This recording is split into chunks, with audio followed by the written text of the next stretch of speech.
Assalamualaikum warahmatullahi wabarakatuh.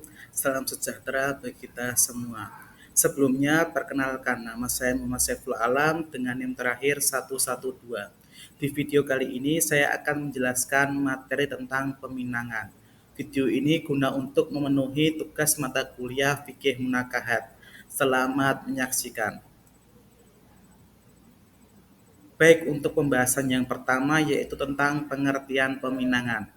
Kata peminangan berasal dari kata pinang. Dalam bahasa Arab disebut kitbah. Peminangan adalah upaya ke arah terjadinya perjodohan antara pria dan wanita. Meminang disebut juga melamar. Menurut etimologi, meminang atau melamar artinya meminta wanita untuk dijadikan istri bagi diri sendiri atau orang lain. Menurut terminologi, peminangan ialah upaya ke arah terjadinya hubungan perjodohan antara seorang pria dengan seorang wanita atau seorang lelaki meminta kepada seorang perempuan untuk menjadi istrinya dengan cara-cara yang umum berlaku di tengah-tengah masyarakat. Selanjutnya yaitu tentang dasar hukum peminangan. Peminangan sangat dianjurkan agar kedua mempelai dapat saling mengenal satu sama lain. Ini berarti peminangan lebih banyak manfaat daripada mudaratnya. Semua hal tentang kehidupan telah diatur secara jelas baik dalam Al-Quran maupun hadis. Begitu juga berbagai hal tentang peminangan, sebagaimana disebutkan dalam Al-Quran surat Al-Baqarah ayat 235. Selanjutnya yaitu tentang syarat-syarat peminangan. Terdapat dua syarat-syarat peminangan. Yang pertama syarat muhtahsina adalah syarat yang merupakan anjuran pada laki-laki yang hendak meminang agar meneliti wanita yang akan dipinangnya sebelum melangsungkan peminangan. Syarat muhtahsinah tidak wajib untuk dipenuhi, hanya anjuran dan baik untuk dilaksanakan, sehingga tanpa syarat ini peminangan tetap sah.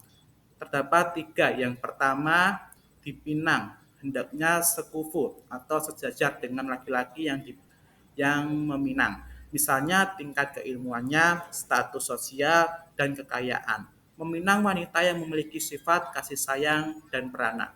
Yang kedua, meminang wanita yang jauh hubungan kekerabatannya dengan lelaki yang meminang.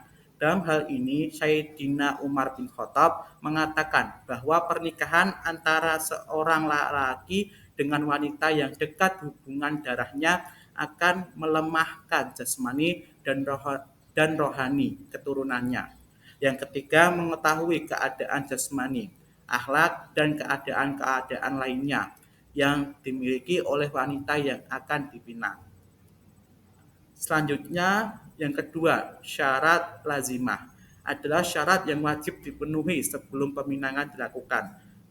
Sah tidaknya peminangan tergantung pada syarat-syarat lazimah. Syarat-syarat tersebut antara lain, yang pertama tidak berada dalam ikatan perkawinan, sekalipun telah lama ditinggalkan oleh suaminya. Yang kedua, tidak diharamkan untuk menikah secara syarak, baik keharaman itu disebabkan oleh mahram, mubadah atau saudara kandung dan bibi, maupun mahram muakkad, mahram sementara, seperti saudara ipar. Adapun penjelasan tentang wanita-wanita yang harap dinikahi terdapat dalam firman Allah Subhanahu wa taala surat An-Nisa ayat 22 sampai 23. Yang ketiga adalah tidak sedang dalam masa iddah. Ulama sepakat atas keharaman meminang atau berjanji untuk menikah secara jelas, sharih, kepada wanita yang sedang dalam masa iddah, baik iddah karena kematian suami maupun iddah karena terjadi talak raji maupun bayin. Allah Subhanahu wa taala berfirman dalam surat Al-Baqarah ayat 235. Materi selanjutnya yaitu tentang karakteristik khitbah. Karakteristik khitbah hanya semata berjanji akan menikah. Masing-masing calon pasangan hendaknya mengembalikan perjanjian ini didasarkan pada pilihannya sendiri, karena mereka menggunakan haknya sendiri secara murni. Tidak ada hak intervensi orang lain. Bahkan andaikan mereka telah sepakat kadar mahar dan bahkan mahar itu telah diserahkan sekaligus atau wanita yang terpinang atau telah menerima berbagai hadiah dari pinangan atau telah menerima hadiah yang berharga, pelamar atau peminangan merupakan pola yang umum yang dilakukan oleh masyarakat. Maksudnya adalah pola yang dapat ditemui oleh tiap masyarakat hukum adat yang ada di Indonesia ini. Cara yang digunakan dalam melakukan pelamaran pada hakikatnya terdapat kesamaan, namun perbedaan-perbedaannya hanyalah kira-kira terdapat pada alat atau saran pendukung proses lamaran itu. Selanjutnya yaitu tentang anggota tubuh wanita terpinang yang boleh dipandang.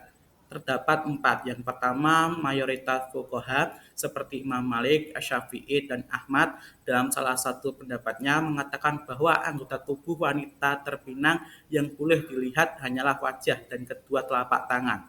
Yang kedua, ulama Hanbali berpendapat bahwa batas diperbolehkannya memandang anggota tubuh wanita terpinang sebagaimana memandang mahram, yaitu ada yang tampak pada wanita pada umumnya di saat bekerja di rumah seperti wajah, kedua telapak tangan, leher, kepala, kedua tumit kaki, dan sebagainya.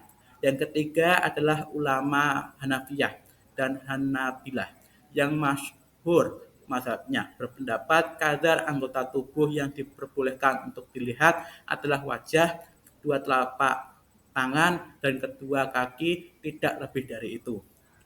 Yang keempat, Dawud Az-Zahiri berpendapat bolehnya melihat seluruh anggota tubuh wanita terpinang yang diinginkan berdasarkan keumuman sabda Nabi Shallallahu Alaihi Wasallam, lihatlah kepadanya. Di sini Rasulullah tidak mengkhususkan suatu bagian, bukan bagian tertentu dalam kebolehan melihat.